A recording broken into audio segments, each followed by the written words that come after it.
and welcome back to the FKT Showdown. This is our day 6 recap for Jeff Browning on the Colorado Trail here in 2024.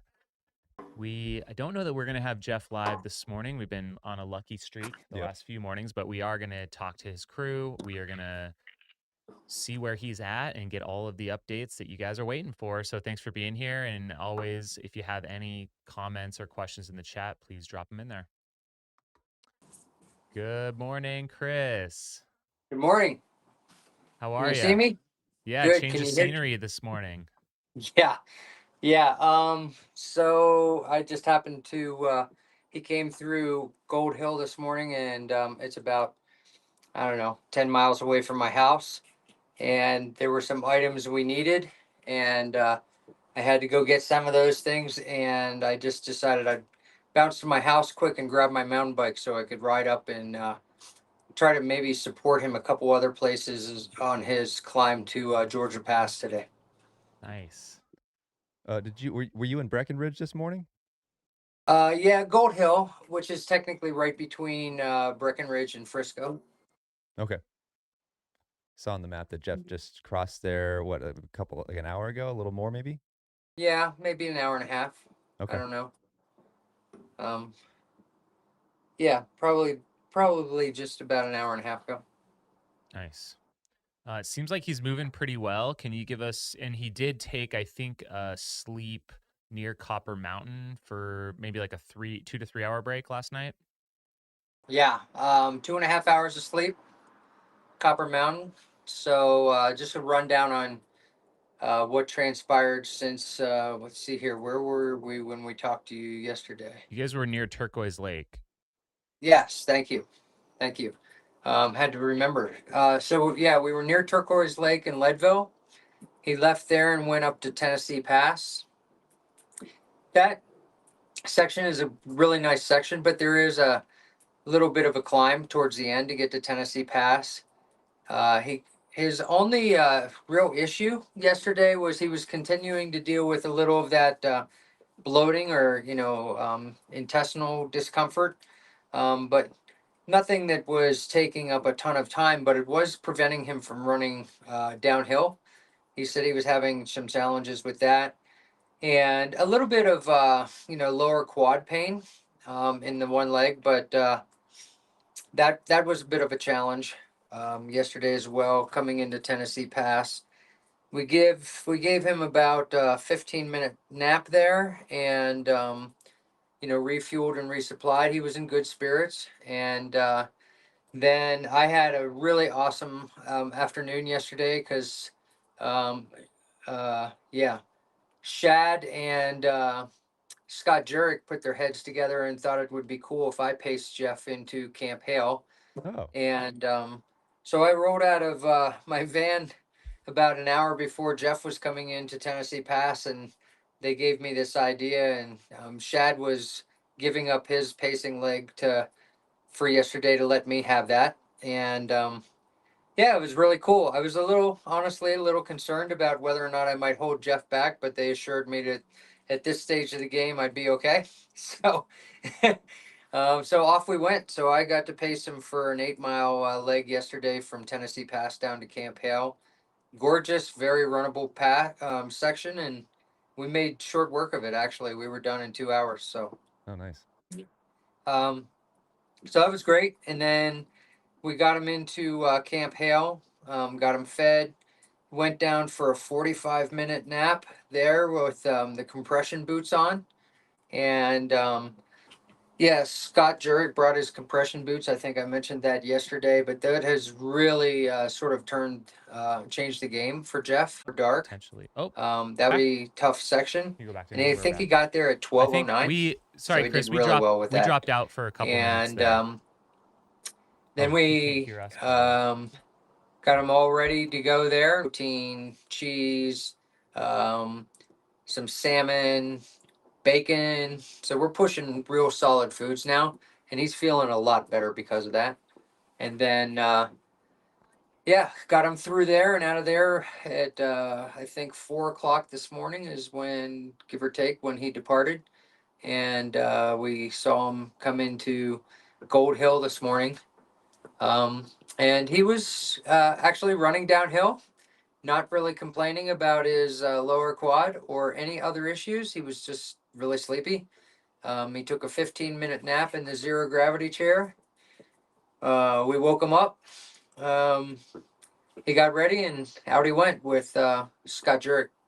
So they're on their push to Georgia Pass right now, which is a 19-mile segment, and then there's I think another 12 or something like that afterwards. This I think would be segment 6 of the Colorado Trail, which is normally like a 32, 31, 32-mile segment between Gold Hill and Kenosha Pass, but we broke it up and we're going to support him at the top of Georgia. And as soon as I'm done here, I'm going to go up Tiger Road and ride in on my mountain bike and support him probably about the 10 or 11-mile mark. Chris, could you talk a little bit about how your guys' tactics on the crew end have changed, maybe since the beginning of the effort until more recently? I remember we saw at Turquoise Lake, and we talked to Jeff about this before he started with the zero gravity chair, and it was kind of a new concept that he was excited to test out. But it looked like a really smooth transition at Turquoise Lake. Everybody's pretty dialed at this point. Yeah. But could you kind of talk about the evolution of what you guys have learned through this experience so far? Yeah, so the first night he slept in the zero gravity chair, which he thought was going to be the cat's meow. And when he woke up, he was like, I don't know if this is going to work. Oh, Um, and right away we were like, okay, there goes the next 6 nights, right? So I think the thing that he wrestled with in the zero gravity chair is it's great to be able to elevate your feet, but it's challenging because you are literally stuck in that one position. You can't move to a side position. You can't temporarily move onto your stomach or anything like that, right? You're just in that position.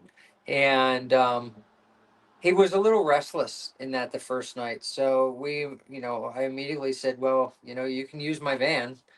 You won't find a more comfortable bed than in my van. So we put him in there the second night. And then with his noise canceling app on his phone, and my van is extremely well insulated, so he couldn't hear anything. I think that was the other thing in the zero gravity chair was even with noise canceling headphones, he was hearing what was going on around him, and maybe that hmm was distracting. But I would also argue night one, he wasn't tired enough. Um, you know, at this point, he could fall asleep in the chair just like that without, with all oh, of us talking, yeah. or even talking to him, and he falls asleep, right? So, um, but yeah, that's been an interesting change. And then once we figured out the bed was working well, and he was coming in, he's been taking, he's gotten four, I think 5 hot showers so far, Oh wow. um, out of the back of the van using the little tent. So, they're 1 minute showers, but I know it changes the game. I've been there and I've used it myself on races, and it really does help you just sort of like reset and get ready for bed. So he's been doing that.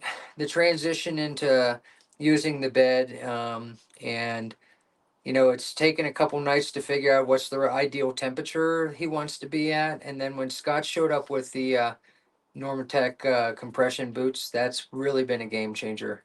Yep. Um, I've got some video I should share. I will share out to you guys. I don't know if Izzy might have put it out of me pacing him yesterday. But what's really impressive to me, Jamil, is the mobility in his ankles and lower leg this late in the game. A lot of people start to get really stiff there and, not really flexing like they normally would to absorb shock and things like that. And, start tripping over things and rocks and roots. And yesterday, just following him down the trail, I shot like a 2-minute video of him just sort of, dancing down the trail as if he was out on his normal, 8-mile training run. So it was pretty impressive to me. Anyway, How's his calorie intake? Is he eating more solid foods at this point? he's He was talking hammering. about that. Oh, Yeah. Yeah, Sorry, he's we hammering. had cut out for like a couple minutes. We dropped our signal Like, I think Oh, when you okay. were talking about some of the solid foods, and Yeah. so we might have missed a Oh little yeah. bit of that. No problem. Yeah. So he is back on solid foods. That's all he's eating right now. Oh good. It's been an interesting transition. Beginning it was all liquid Yep. and a few gels. Then it was I never want to see another gel. Then it was I need protein. Well, then I don't want protein. And it's been a transition. We're at the point right now where we um, have about five standard questions when he comes into the aid station, and we have everything ready just in case, right? So, um, it's just, in an effort this long, your appetite and your desire for certain things comes and wanes, and you just decide that you don't want to see another gel. And then you just start climbing up towards Georgia Pass, and you say, hey, you know what? A couple gels here with some caffeine in them might not be a bad idea, right? Yep. So we literally sent him out on this segment with only a couple gels for a 19-mile segment, and they weren't. I think Scott wasn't maybe 2 miles out of the aid station when he sent a text and said Jeff would like more gels. So that's the reason why I'm back here grabbing my bike. Nice. Got it. Got it. Because I can get there a lot faster on my mountain bike than I can running. So Right on. Where do you live, Chris? Where are you posted up at? my house is in Silverthorne. Okay. So actually, I could show you if you look out across there, you can see way in the distance. I don't know what you can see on there, but Georgia Pass is like right out there. Nice. So I think one time we had someone show up in Silverthorne. They were trying to come and run one of our races in Silverton. Oh no. oh, no way. Yeah. It's a So they were tragic late. mistake. Yeah, they were late, huh? Yeah, I don't think they made it. Showed up Yeah. race morning there. Not gonna make it in time. Well, No, that's it's great. 6 hours away. Yeah, 6 hours. 6 hour 6 hours away. And Jamil, this morning I crossed over 1,000 miles, just since the start on my van. Um, and my van hasn't even made it to all of the aid stations that were, really aggressive 4-wheel drive. I know Ryan's truck probably has close to 1,300 miles on it. Um, so yeah, Would this be even remotely possible with just one crew vehicle? Like I mean, sure, you could do the trail, but at the effort and like the frequency that you're trying to meet him, would that even I, be yeah, I mean, it would be possible, but I don't know if it would be I don't think it would be possible with 32 aid stations. sure, No. sure. Yeah, right. Um, and I would never attempt it because three instances we've had to do repairs or modify vehicles. You know what I mean?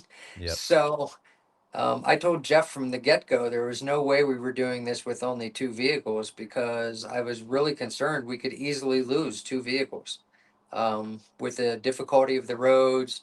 I mean, Jamil, I mean, you've seen some of these roads. There are roads here that if you go back 18 miles and a really heavy storm comes through, you're actually not getting back out because often these roads will just, there'll be mudslides or the road will just wash out or just get so wet that you can't navigate it for hours until you wait for it to either dry out or them to bring the graders in or whatever. So, We had a yeah, it question would. in the chat here real quick. What is the crew feeding and fueling on? We've heard a lot about Jeff, but what about you guys? Are you guys taking care of yourselves out there? Yeah, we decided in advance that we were all big boys and we could handle ourselves. So everybody has just been, cooking for themselves, doing whatever. They like we've got some guys that are basically living on nutrition bars, and and we have different diets too. I mean, we've got Scott here. He's vegan.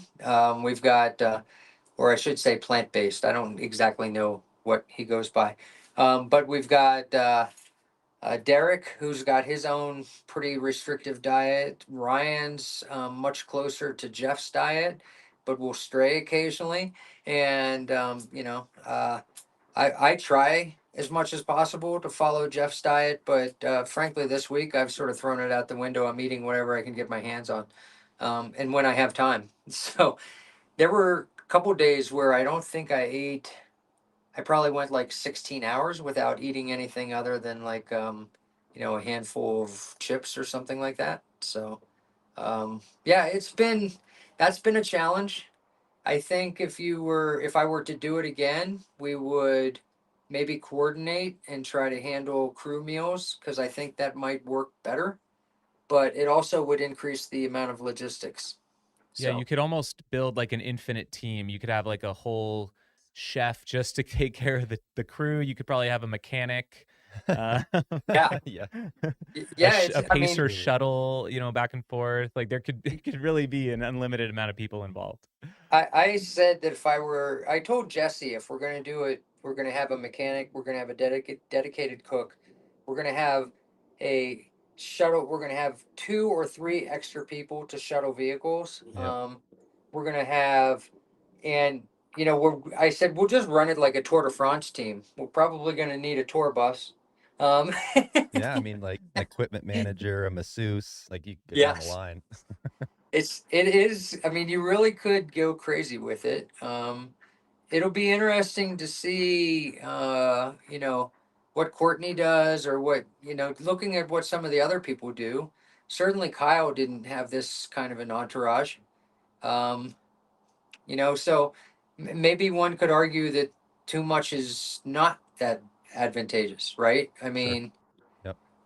one of the things is like I told Scott, I said I'm gonna try to meet you here in the backcountry on the Colorado on the trail, but I said I'm not bringing much because I actually don't want to slow him down at all, right? Right. So that's sort of the catch 22 as well. But at this point of the game, we know where we stand with regards to time and records, and we're focused on that goal, and but there's no reason to break them in the process, right? So. Right. So where do you have a specific point where you're planning on meeting Jeff on bike? Yeah, I'm gonna go up Tiger Road, um, which you can access Georgia Pass from the Breckenridge side, Hmm. or you can access it from the Fairplay side, or technically Jefferson, I think. Um, the easier road is by far the Jefferson side, but it's a 17-mile dirt road that is the Oh, last like 10 miles of it get really rocky and bumpy, but easily done in a two-wheel drive vehicle. The front side of it is about a 12-mile direct access straight up from Tiger Road, which is just north of Breckenridge. And that road is definitely four-wheel drive. So we're sending the 3 trucks up that way. hmm, We're going to take the vans and another vehicle around to Jefferson the long way. But first, I'm going to go up Tiger Road. I don't know, Jamil, if you're familiar with it, but there's like a dog sledding outfitter up that road. oh yeah. It's right near the trail. Actually, when you're on the Colorado Trail, you can see the dog sledding outfitter down below, and you go past a whole bunch of kennels. And so I'm going to go right there, and I'll have about a 3 or 4 mile ride up a pretty decent road to get into the CT, and then I'll ride backwards on the CT until I hit him. Nice. No, I haven't been up that way. I think a lot of this is I haven't been on a lot of these sections, so Okay. it would be new to me. Yeah. Yeah, well, this section coming out of Gold Hill over to till you start the final 2 climbs up to our final climb up to Georgia Pass is absolutely gorgeous mountain biking terrain. Bermed corners, really groomed out, rocks have been picked out or dealt with. It's really a popular area, and especially for the Breck and Frisco riders, because it's something they can ride the bike path to, and then hammer on the single track for a couple of hours, and then ride the bike path right back to home. So We do have a quick couple questions in the chat here. One from Brian Eater. Do you know? I know he runs in ultras, but do you know specifically which models he's been running in and how often he's changing shoe models, or just shoes Yeah, in general? he was going back and forth between the Lone Peak and the Wild, and I think the Lone Peak. Is that correct? Yeah. Um, and he has settled in on the Wild. He feels like I think the Wild has a 4 millimeter drop, Mhm. and I think he has decided that the 4 millimeter drop is less stressful on his quads, specifically on the downhills. So I think we're going to stick with the Wilds till the end. But like every other aide, he might come into Georgia Pass and say, I don't want to see the Wilds again," right? So Nice. I'm gonna have to give those a try. I haven't tried the non-zero drop ultras yet. I yeah, did get a pair of, I think, was it Lone Peaks from High Lonesome? Oh, that sounds right. Or they're the, or no, or was it Olympus? They're the Olympus are the really big cushioned, ones. yeah, the cushioned ones. Olympus, And yeah. those have been pretty comfy just to cruise around in. the Oh, Olympus is. Jesse Haynes says Timp 5 in the wild. Oh, okay, yeah, that's it. Tim Thank 5. you, Jesse, for keeping us honest There here it in the is. chat. Yeah, yeah. And then this one's kind of a funny question or comment. Trevino talks, has there been any talk of Jeff doing any more of these types of events since he's pushing into unknown territory for himself? Wow. Well, okay. I'll tell you what he told me yesterday because it's sort of I wanted maybe to go on record, right? Um, he said he's never doing this again. Yep, that sounds about right. Yeah. Midway through. And Yep. Yep. but he did say he definitely wants to come back and do the Colorado Trail in a backpacking, Mm. um, Yeah. or maybe a pseudo fast packing. And we talked about the idea, and my buddy John, who's on the crew with us as well, and I have been talking about doing it this way. It's sort of a fast pack with the idea that we're only going to do the daylight hours because we don't want to miss any of the scenes. Yep. So yeah, I think so. It would probably end up being more like a stage run, right? So I think he's intrigued about that.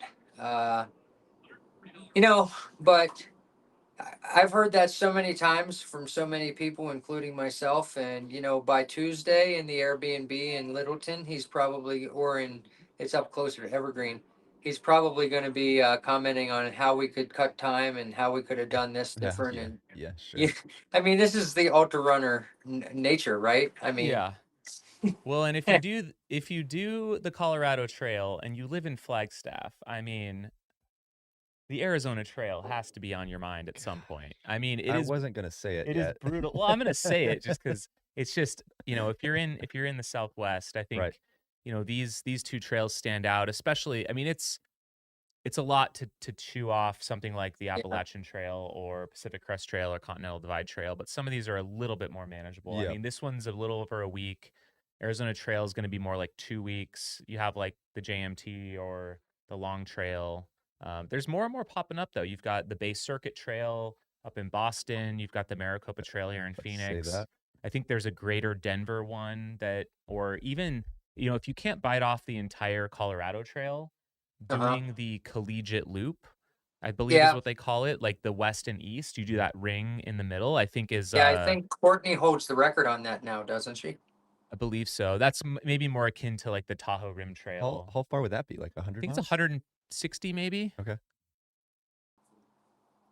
Yeah, that makes sense. plus or minus Yeah. Sure. 160. But Yeah, yeah, still in that range, in that sub. That's not, yeah, not even 200. So, yeah, I don't know. We went off on a little tangent there, but oh, there's I'm sorry, Jamil. I'm just plenty of laughing. Like, things right? to dream about, right? Yeah, I'm just laughing because you said not even 200, like it was very nonchalant, right?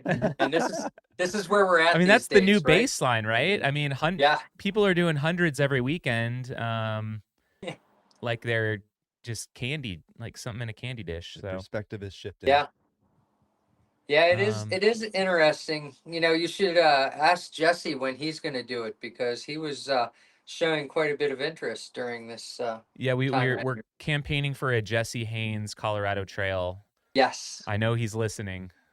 Yep. I've offered to crew him. That would be fun. Has there been any wild animal sightings out there that you guys know of, or have you had any yourself? We've seen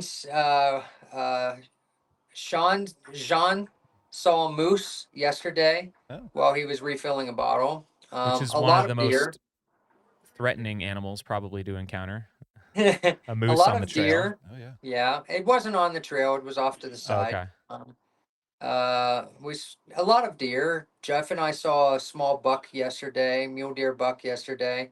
Last night, I was sitting in my chair outside the van, sleeping or trying to sleep in copper, and I heard this like pitter patter, and I turned and looked, and there was a fox about 6 feet from me, looking at me. Um, and I'm really surprised it didn't go over and get in our garbage, but it just came by to see what was going on. But no bear yet. And actually, this section right here would be a really likely area to see bear. There's a lot of bear in Summit County. And, certainly the only one that you would really be concerned about here in Colorado is mountain lions, and they're pretty reclusive. So, Gotcha. We did have Jay Hedges in the chat here. The Collegiate Peaks Loop, 166.9 miles with 33,400 feet of climb. nice weekend event. Yeah, you just do it in a long weekend. Perfect. Start Friday night. You're done back to the office by Monday morning. Perfect.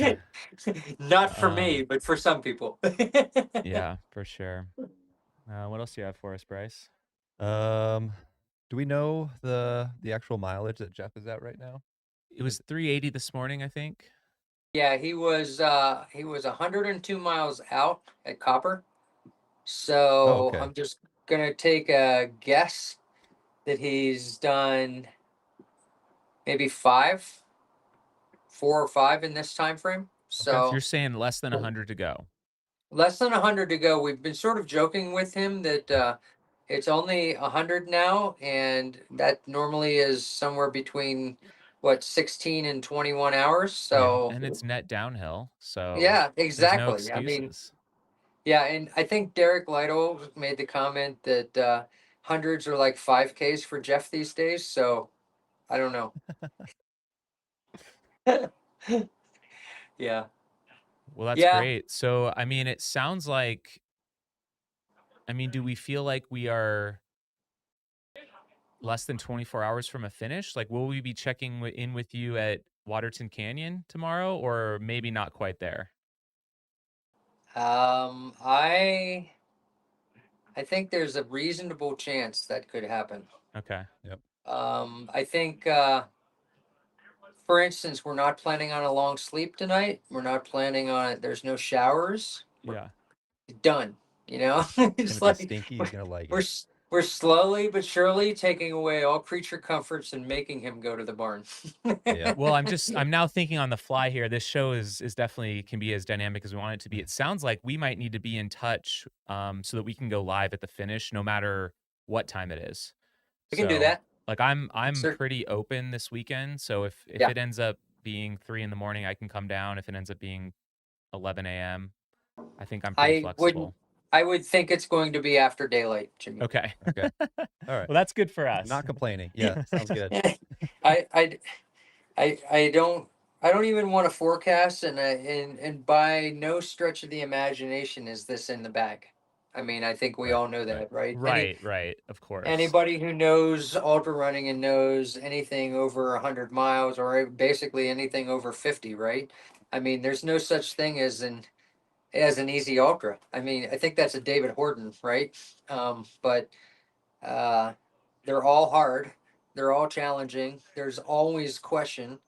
And just because it's Jeff Browning and we know his ability to hold things together, anything could happen on any segment, right? So we'll just keeping our fingers crossed and supporting him the best that we possibly can, mentally and physically. I can say yesterday there were some significant mental lows, which it just happens when you're sleep deprived and you've got 350 miles on your, you know, it just starts to hurt, right? And then you start questioning everything, right? Why am I doing this? Is this something is this still what I wanted out of this? All these other things, right? And all we've said to him in each instance is, Jeff, this is a great conversation. We'll have it after you sleep. Yeah. So, I think these shows, I mean, it's easy to lose perspective of what he's doing and where he's at right now. Like yeah, my reference point for the longest distance I've ever gone is 100 miles, and I had to go to the absolute well. It took me like 27 hours. And he's been out there for, I mean, 400 miles basically. Like it's yeah, really crazy that we're talking about like almost a sprint finish, and he still has like 100 miles to go. And he's been, I mean, it's like, it's hard. It's easy to lose perspective when you're going to sleep, you're going to work throughout the week. And he's just been yeah, out there since Sunday. yeah, yeah. And, like yesterday, it was cool to me that he stopped me when we got to that overlook over Camp Hale and said, "Hey, man, let's do a photo here." And I was like, you know, I just I gotta tell you, I'm just not in that mindset. You know what I mean?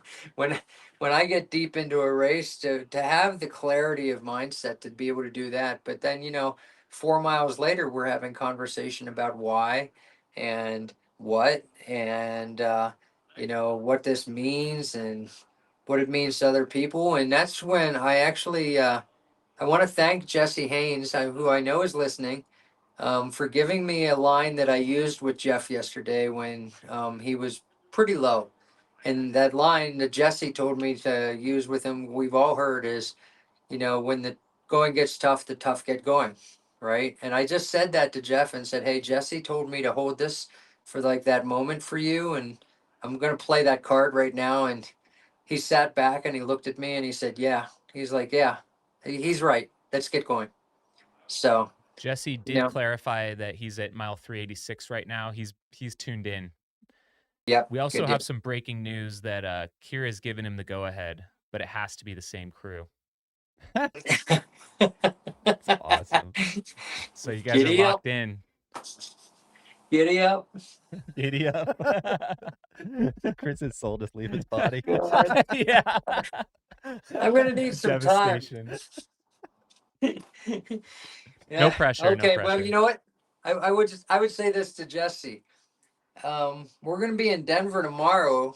We could start on Monday going back the other way. Just turn it into a yo-yo. Perfect. Yo-yo it. Yo-yo relay. That's awesome. Do you have any sense, this is from Steve Clark, does Jeff feel any added pressure now when he does, I guess, racing or things like this compared to maybe 10 years ago when there wasn't as much exposure on the sport or even him? I mean, he's become, quite the figure in the sport. Does that get into his head at all? Wow. I think it would be wrong for me to make that statement for Jeff. Yeah, I would just take a pause and say I don't think that I could adequately answer that question for Jeff.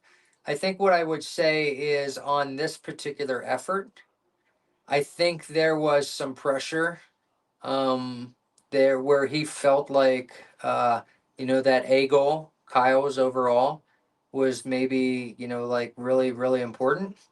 Um, but I don't even know if I would say that because in the 3 weeks prior, we talked about this quite a bit. I actually gave him an opportunity to back out of this. Like, you know, three 3 months ago, I was like, hey, nobody says you have to do this. If there's something else that and not that I'm giving him permission or anything else, but I'm just thought I'd open the dialogue for him, to help him understand that those of us in his network don't say that, don't come into it and say, well, Jeff, if you don't do this, well, then you're not fulfilling or something like that. But um, no, I think any pressure that Jeff has is from Jeff. I don't feel like I think he's very mature in this stage of his career where he likes to challenge himself. Because when I had that conversation with him in that dialogue, he's like, "No, dude," he's like, "I actually like the additional thing of the fundraiser because it's an additional level for me to focus on, which sort of amps the game a little bit." And he said, "I actually respond well to that." So yeah, I think any pressures that are coming from Jeff, and he's so competitive and, you know, so altruistic. Wants to live his life in a way that represents the sport well, represents his family well, represents him well, and his friends. That's all he cares about. I don't think Jeff cares what his social media following really thinks about his fourth place finish at High Lonesome, right? Yep. So, That's a great perspective. yeah. Jesse also said that Jeff has to pace him the whole way I I will make a point to tell Jeff that in a couple hours. on Perfect. Monday. So Yep. Yes. perfect. Well, I think we'll kind of wrap things up here. We do want to definitely shout out the Warrior Trail Foundation, just like you Yes. mentioned, as this fundraiser. And this is an organization that Chris founded and provides coaching services to veterans getting into the sport or just excelling through the sport. So if Yeah. you want to make a donation, definitely go to warriortrail.org. You can go ahead and donate up at the top there. There are links as well to follow everything. Be sure to give them a follow on social media. Yep. If you click on here, I think the biggest support is that ongoing $10 a month support. That's going to give that ongoing coaching support towards veterans and their Yeah. families. So, Chris, you have anything to add to that? No, thank you so much, Jamil, for calling that out. And it's funny. It's, throughout this whole week, I keep losing sight of that because I'm so focused on taking care of Jeff. But yesterday, perfect example. We're at the top of Tennessee Pass. A a Vietnam veteran shows up in his truck wearing his, United States Army retired hat, and he's there to check out the 10th Mountain Memorial up top. And he just asked us what we were doing, because we're not really inconspicuous with six or seven vehicles, a guy sitting in a chair, everybody around him. It's Indeed. it's pretty funny. And this guy says to me, he says, what's this guy doing?" And I said, "Well, he's running the Colorado Trail." And he said, "So he's just doing a couple segments of it?" I said, "No, he actually started in Durango on Sunday." And the guy's jaw just sort of dropped, and his exact words were, "That dude's a badass." and I just thought, and then I told him that he was doing it as a fundraiser for our foundation. And he said, "As soon as I get back to town, I'll be making a donation." So Nice. it's really, really cool. We had a couple big donations come in yesterday. It was fantastic. Those certainly help, but again, that $10 a month, the ongoing support for the next few years, that's really valuable to us. And I would say, cup of coffee, or in today's world, at least here in Summit County, that's a cup of coffee. So Right on. Well, thanks so much, Chris, for the check-ins and for everything you're doing out there, not only yeah, for the foundation, but also for Jeff and also taking, close to an hour every day just to chat with us. I know that takes away from other things, sleeping, eating that you guys could be doing. So thank you. Yeah. it's been my distinct privilege, in all honesty. I'm really honored that Mountain Outpost has partnered with us, and of course all of our sponsors, who I know you'll call out at the end. But we couldn't have done this without our sponsors, and that's really, it means a lot to us. And most importantly, I think, is the sponsors have vowed to continue to support the foundation long after we're done with this effort tomorrow. So Awesome. Well, thank you. thank Best you. of luck, and we'll tune in with you tomorrow. Yep. All right. Okay, thanks, guys. Awesome. Well, let's maybe pull up the map real quick Yep. and maybe we can pull up a little bit of content before we call it a day here, but definitely if you guys have any additional things in the chat, drop them in there. We've got comment from Matt Radford. Kyle set the bar insanely high. Kyle Curtin's the current record holder. It's going to be take a near perfect week for someone to beat that. So here we are. We've got, this is Jeff right now.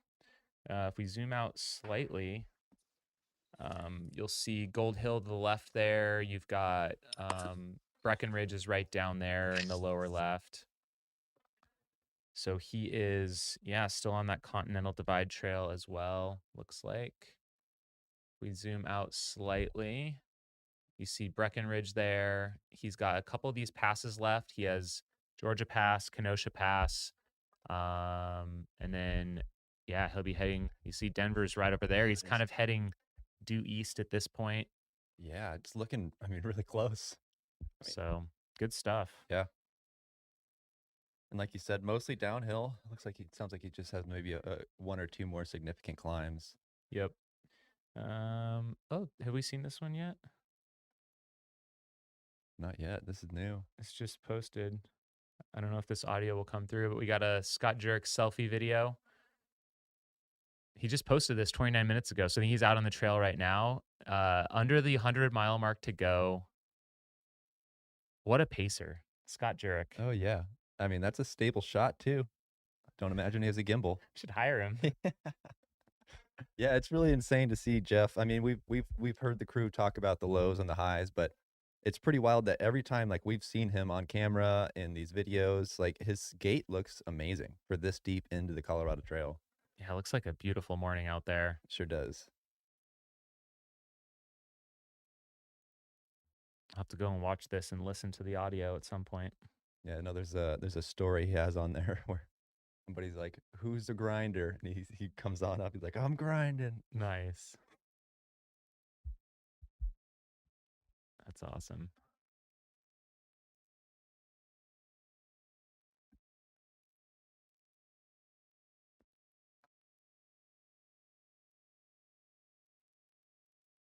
Got to be on point with your navigation too. Especially as a pacer. And this deep in, there's It's the a little last thing added you pressure. want is to do any bonus miles at all. Right. This audio isn't coming through, is it? No. Oh, okay. So yeah, we can go ahead and click off that. And then this was a shot from this morning from Derek Lytle. Get some really, I think coming into amazing Gold shots. Hill with his former pacer Jean, coming on down kind of near Frisco Breckenridge after the 10-mile range. Derek chimes in there. He's smelling the finish. Physically, he's feeling great. So that's nice. I mean, he had, I think it was the middle section there, just like we had talked about, the middle miles, or Jeff called it. yeah, Jeff that Bermeyer. is the toughest section. And it seems like he's on the up. I mean, starting to smell the barn, probably just get up and over these couple passes and then be a nice downhill. Hopefully, he'll probably hit.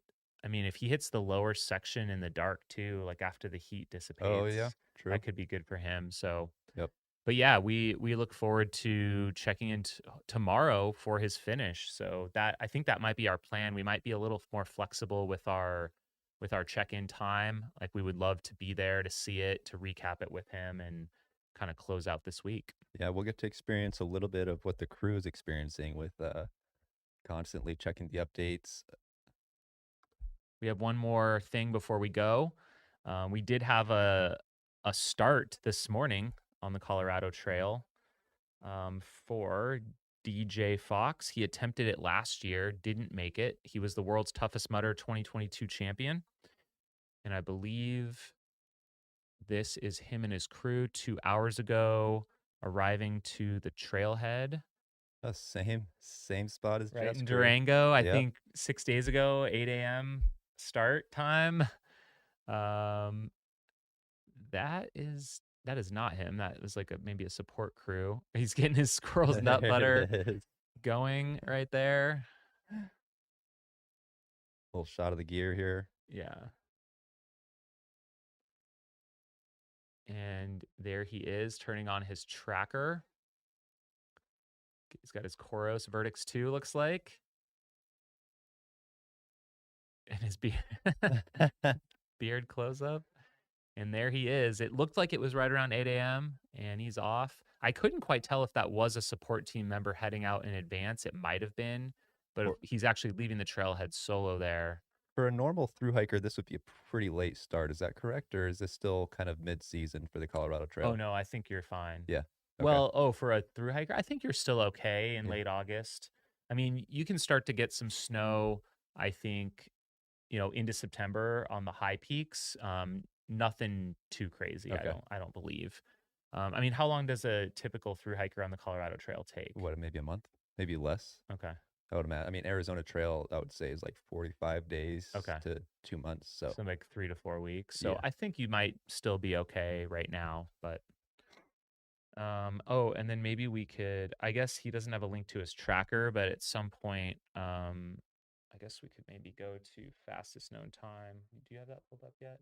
Not at the moment. Because they do have a great tracking. They at least track them and link them. So DJ Fox is now on the Colorado Trail in progress.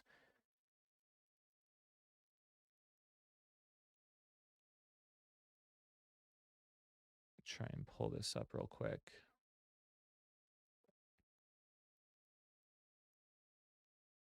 Maybe. If not, yeah, maybe we'll pull it up tomorrow and see how his first day went. Oh, here we go. So DJ Fox on the Colorado Trail, and they do have a link to his Garmin. Beautiful. We'll have that pulled up for tomorrow. Oh yeah, there you go.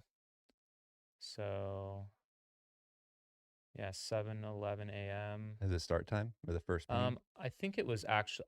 I'm assuming he would have started right. Maybe go to the second one and see. Yeah, I mean 7:20. So it's Oh, yeah. it's possible he started maybe just after 8 local time, and he's just making his way up there. So Yep. yeah, we could just continue the show, Bryce. We could check in with roll it DJ's on. crew We'll and do our own yo-yo. just keep it going. But yeah, anyways, I guess we can kind of close things out here. Again, thank you all for tuning in. Be sure to subscribe to the channel. We've got one more check-in, it sounds like. Hopefully only one more check-in for Right. Jeff. Yep. And I think he's still within the directional record. Kyle's record will elapse this evening at some point because we're into day 7 now, so we're at like 6 days and a few hours at the Okay. moment, Yep. and the Yep. record was like 6 days 15 hours, I believe. That sounds So right. not enough runway for Jeff to hit that one, but I think he does have plenty of time to knock some time off of Nick Petitella's record. So Yep.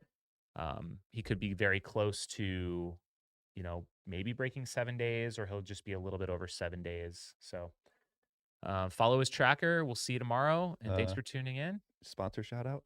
Yeah, we want to definitely shout out our sponsors that make this possible: Redmond Relight and Injinji first off, and then also Ultra, Vespa, Squirrel's Nut Butter.